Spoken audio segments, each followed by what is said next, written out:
Salut Chloé, merci de participer à cette interview parce que là, il n'y a pas plus que, je pense, un jour, c'était hier ou aujourd'hui, qu'on a vu un super message arriver sur la communauté du campus. Est-ce que tu pourrais te présenter en 3 phrases pour nous dire ce que tu fais et comment ça se fait que tu as eu besoin de rejoindre le bootcamp à un moment donné dans ton parcours? Moi, je m'appelle Chloé, j'ai 26 ans.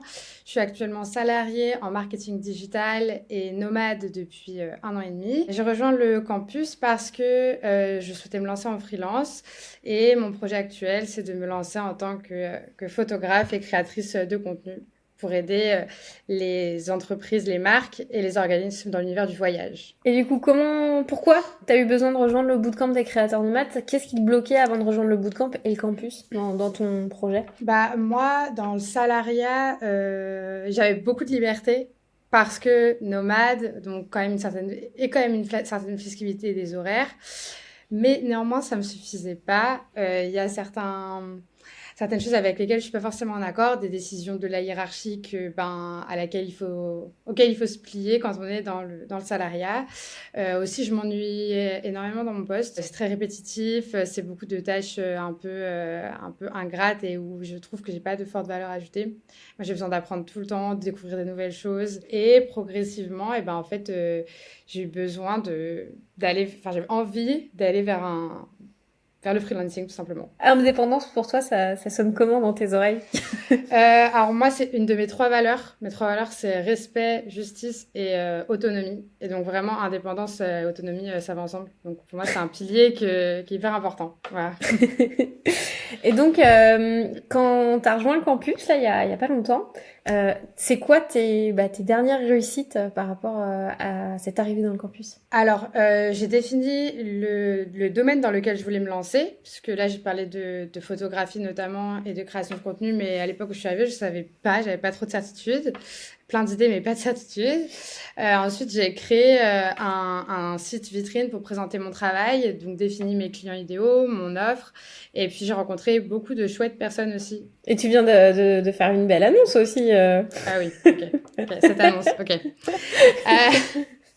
En gros, j'ai annoncé à mon entreprise, j'ai annoncé que je voulais partir et j'ai demandé une rupture conventionnelle. Je n'étais pas du tout sûre d'obtenir vu le contexte et tout. Et non seulement ils me l'ont accordé, mais en plus ils m'ont demandé eux-mêmes, avant même que moi j'ai eu le temps de leur proposer, si je voulais travailler pour eux en freelance après, sur la suite, sur certaines missions où là pour le coup j'aurais vraiment une valeur ajoutée. Et je leur ai parlé des projets d'ailleurs que je sais qu'ils ont et où je pourrais aider et vraiment avoir cette valeur ajoutée là. Et donc ça se profile comme ça. Donc, t'annonces ça et t'as un client direct, en fait. Comment tu te sens avec ça? Bah, c'est confortable. Ça veut dire que je vais pouvoir commencer avoir une transition progressive. Ça me soulage beaucoup d'avoir une date de fin du salariat qui commençait vraiment à me peser. Et en même temps, ça m'inquiète. J'ai plus l'inquiétude de me dire, oh purée, je vais être jetée dans le grand bain d'un coup et je trouverai plus de clients. Enfin, potentiellement, je pourrais ne pas trouver de clients. J'ai plus ça, en fait. Là, je sais que je vais avoir un petit tremplin pour commencer et c'est quand même confortable. Trop bien. Et du coup, le campus, comment ça t'a aidé dans cette transition? La communauté m'a beaucoup aidée, en fait. Je pense que c'est le point le plus fort du campus pour moi aujourd'hui. Il n'y a pas que ça, mais ça, c'est vraiment fort. C'est le fait que, quand on doute, pour juste nous conforter dans nos idées ou nous challenger ou nous en donner des nouvelles, d'être entouré, d'avoir toujours des gens, que ce soit sur des points de vue techniques, des doutes, des peurs, dans les équipages notamment, ou même sur la commu, pour des questions qui peuvent paraître anecdotiques et qui peuvent être un blocage alors que ça n'a pas raison d'être, ça débloque. Ça m'a vraiment aidé sur ces points-là, ouais. Trop bien. Et t'avais hésité à rejoindre le campus? J'avais énormément hésité à rejoindre le campus pendant très longtemps. Enfin, pendant très longtemps, ouais, j'avais beaucoup hésité et c'est vraiment le côté communauté, moi, qui m'a appelée dans le campus et c'est ce qui m'a d'ailleurs le plus aidé depuis. Il y a aussi des points techniques où c'est hyper rassurant de savoir que avec tous les membres qu'il y a dans le campus, il y a forcément quelqu'un qui aura eu cette problématique-là, technique, X ou Y, ou administratif, ou de facturation. Ça, c'est des sujets qui me stressaient énormément, qui me stressent toujours, mais là, je sais que je vais avoir des réponses. Et donc, c'est sur ça que je me suis dit, OK, je vais y aller parce que ça peut me débloquer à ce niveau-là.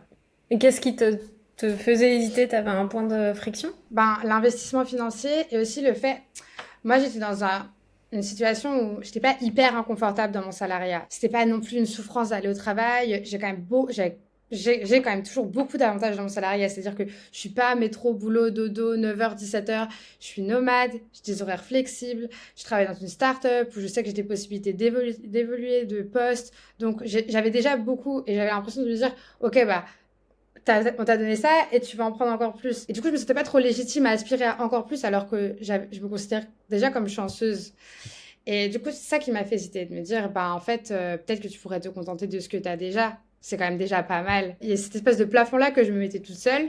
Bah, j'ai pris conscience aussi en écoutant les parcours des autres campeurs qu'en fait, ben, c'est moi qui me mettais toute seule et qu'il n'existait pas et que si je voulais aller plus haut et le faire exploser, ben, c'était possible.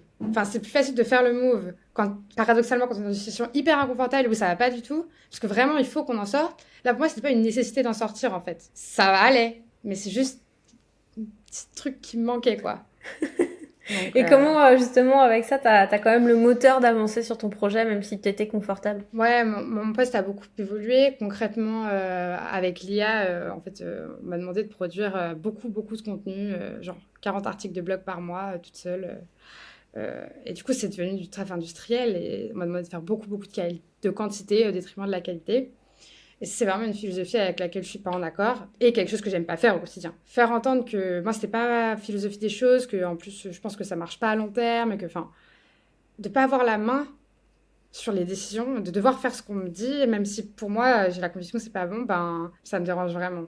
Et donc, ben, en tant que freelance, je vais probablement faire beaucoup d'erreurs, mais je sais que je vais apprendre et je sais aussi que ben, s'il y a un truc que je veux pas faire parce que c'est pas en accord avec mes valeurs, j'aurai la liberté de pas le faire. Super intéressant. Et du coup, tu as parlé de la communauté. Est-ce que justement, tu as eu une belle histoire, une belle rencontre dans la communauté ou à un moment donné où il y a quelqu'un qui t'a qui t'a fait déclic? Est-ce qu'il y a quelque chose, une anecdote à partager par rapport à ça? J'en ai plein qui me viennent.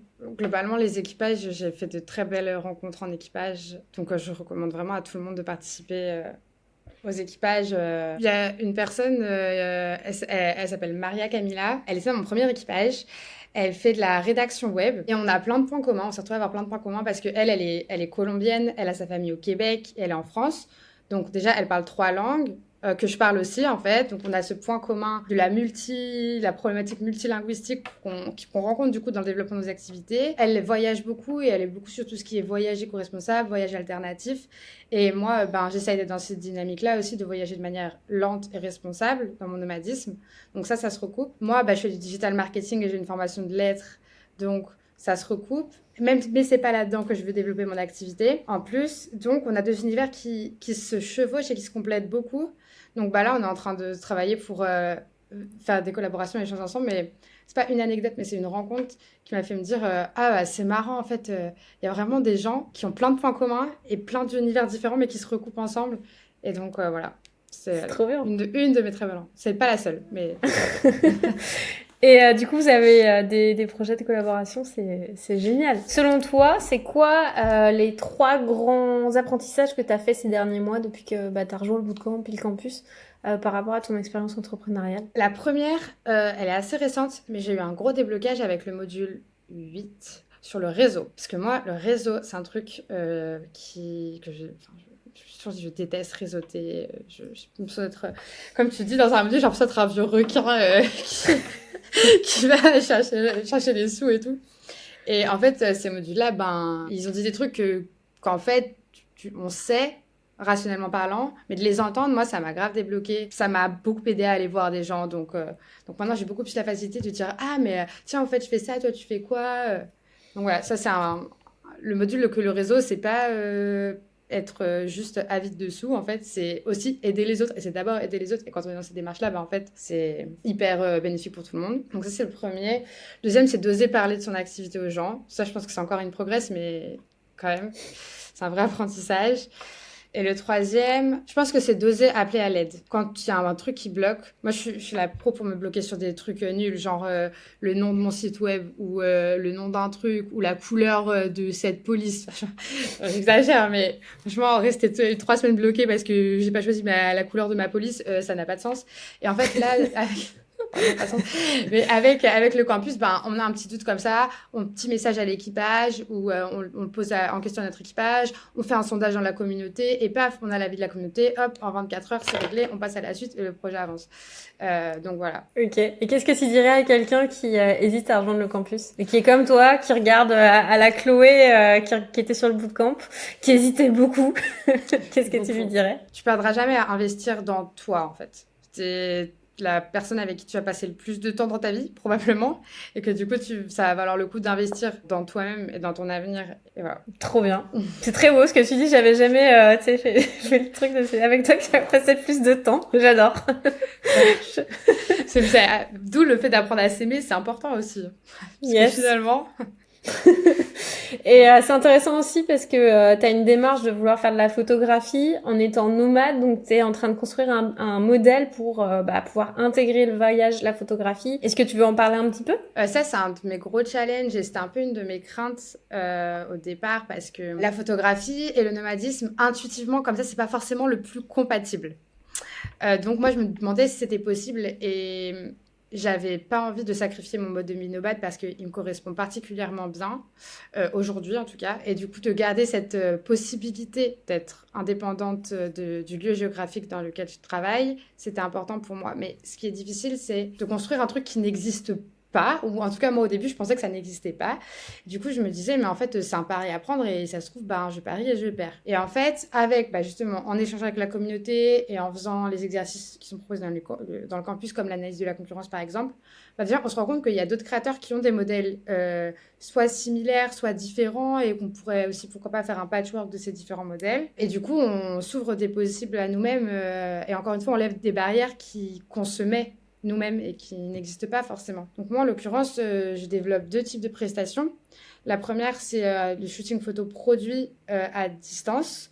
Donc, les marques m'envoient leurs produits. Moi, je fais mon shooting, évidemment, en échangeant avec eux sur la direction artistique, etc. Et ensuite, je leur envoie les produits. Et en fait, c'est du gain de temps pour eux. C'est du gain financier aussi parce que faire se déplacer un photographe, c'est généralement beaucoup plus cher que d'envoyer les produits. Et si je devais prendre l'avion pour un shooting, ce serait aussi beaucoup moins bon pour la planète. Donc en fait, tout le monde est gagnant finalement. Le deuxième modèle, c'est des reportages de destination, donc pour les offices de tourisme, médias liés au voyage, agences de voyage, pour vraiment mettre en valeur un lieu. Et donc là, qui va être beaucoup plus polyvalent et beaucoup plus mixé, beaucoup plus de genres photographiques. Trop cool. Donc on voit vraiment que tu peux créer une activité sur mesure selon tes aspirations, tes valeurs, tes passions. Je trouve ça génial. J'ai hâte de voir jusqu'où tu vas aller et je pense que ça va envoyer là. Tu vas nous faire rêver. T'es où en ce moment? Je suis au Portugal, à Coimbra. Oh là là. Écoute, Chloé, merci beaucoup pour ton partage et j'espère qu'il a inspiré plein d'autres personnes à oser se lancer et à oser investir en eux-mêmes parce que c'est avec eux qu'ils passent le plus de temps. J'adore cette phrase. Non mais c'est vrai qu'on s'en rend pas compte en fait. Et merci beaucoup Chloé. Est-ce que tu as un petit mot pour la fin que tu as envie de dire à une personne qui nous écoute? Juste ose et puis on n'a rien à perdre à essayer parce que choisir, c'est avancer. Yes! Donc go. Merci Chloé.